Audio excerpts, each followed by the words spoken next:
got there and it didn't fix that problem.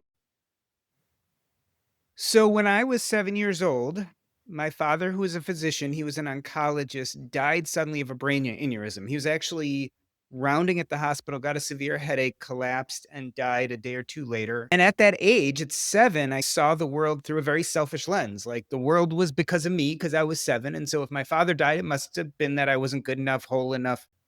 There was something wrong with me, and that's why he died. And I eventually came to the conclusion the way to make up for that was to become a doctor like him, to walk in his footsteps, to save the world, to help people, and that was gonna cosmically fix everything, and that was actually very purposeful for me. I was very Mhm. excited about that. I didn't care about things like money. I was very set on becoming a doctor, and I did just that, but something happened. I finished residency, and by the way, before I get to that part, you said, "How did you decide to go into primary care?" I actually was gonna go into Yeah. pulmonary critical care at one point, and I had an atrocious night in the ICU where a patient died and all sorts of bad things happened, and I, at that moment, was like, "I'm not going into pulmonary critical care." Eventually wanted to become a hospitalist. That led to primary care, and I spent most of my time doing primary care, but the problem was a few things. One is I went into medicine on some level to fix the cosmic tragedy of my father dying, and guess what? I got there and it didn't fix that problem. My father was still No. gone.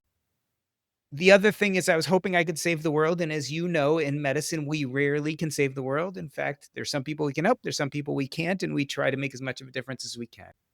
And then the stress of the paperwork and electronic medical records and everything came together to help me realize that this thing that I had felt was purpose was burning me out. So I have 2 children, and when my son was born, I looked at him and held him in my hands right after he was born, and I'm like, "I can't keep living like this. Like, I'm gonna have this child to take care of. I can't keep on walling off my feelings."